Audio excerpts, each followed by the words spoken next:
देखो, बहुत सी पत्नियाँ होती हैं जो चाहती हैं कि अगर हम मियाँ बीवी में झगड़ा हो रहा है तो तीसरा कोई भी बीच में ना आए। लेकिन बहुत सी ऐसे सास होती हैं जो अपने बेटे के मतलब माँ होती हैं जो अपने बेटे के पीछे मतलब ये नहीं चाहती है कि मेरी बहू मेरे बेटे को एक शब्द भी बोले या फिर उसके सामने कुछ भी कहे या उसके सामने ज़बान लड़ाए। तो मैं उन्हें बताती हूँ कि अच्छा बात है कि आप बोल रहे हैं, लेकिन हर जगह बोलना आपके लिए ना बहुत ही शर्मसार हो सकता है। क्योंकि बहुत सी पत्नियां हैं जो नहीं चाहती हैं कि उनके सास या फिर कोई भी तीसरा व्यक्ति उनके झगड़े में बोले। तो मैं आप सबको बता दूं, जैसे आप नहीं चाहती थी कि आपके ज़माने में अगर आप पत्नी थी तो अब बहू थी तो आप नहीं चाहती थी कि मेरी सास आकर मेरे झगड़े में बोले या फिर मेरी कोई भी ननद हो कुछ भी हो आके बोले। तो आप वही सिचुएशन जो सेम है अभी फ़िलहाल आपके बहू के ज़िंदगी चल रही है तो वो भी चाहती होगी कि ऐसा ना हो, तो आप उसके बीच में ना बोले।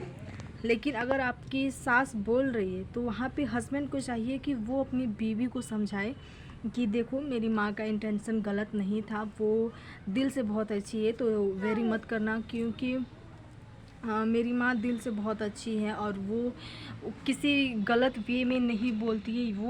वो ये नहीं चाहती हैं कि तुम्हारा इंसल्ट हो और मेरी बहवाई हो।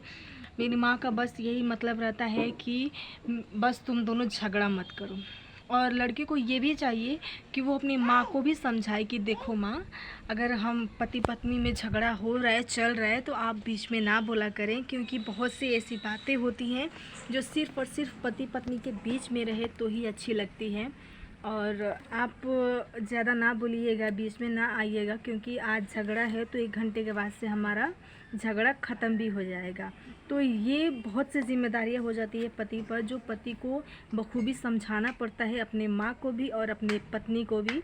तो बहुत से ऐसे मर्द होते हैं जो उनकी माँ बोलती है तो वो लगते हैं, उनको तैस आ जाता है, उनको ईगो पे आ जाता है कि मेरी बीवी मेरे सामने मुंह चला रही है, ज़बान चला रही है। लेकिन ऐसा नहीं होता है दोस्तों, गुस्सा सबके आता है, सबको होता है।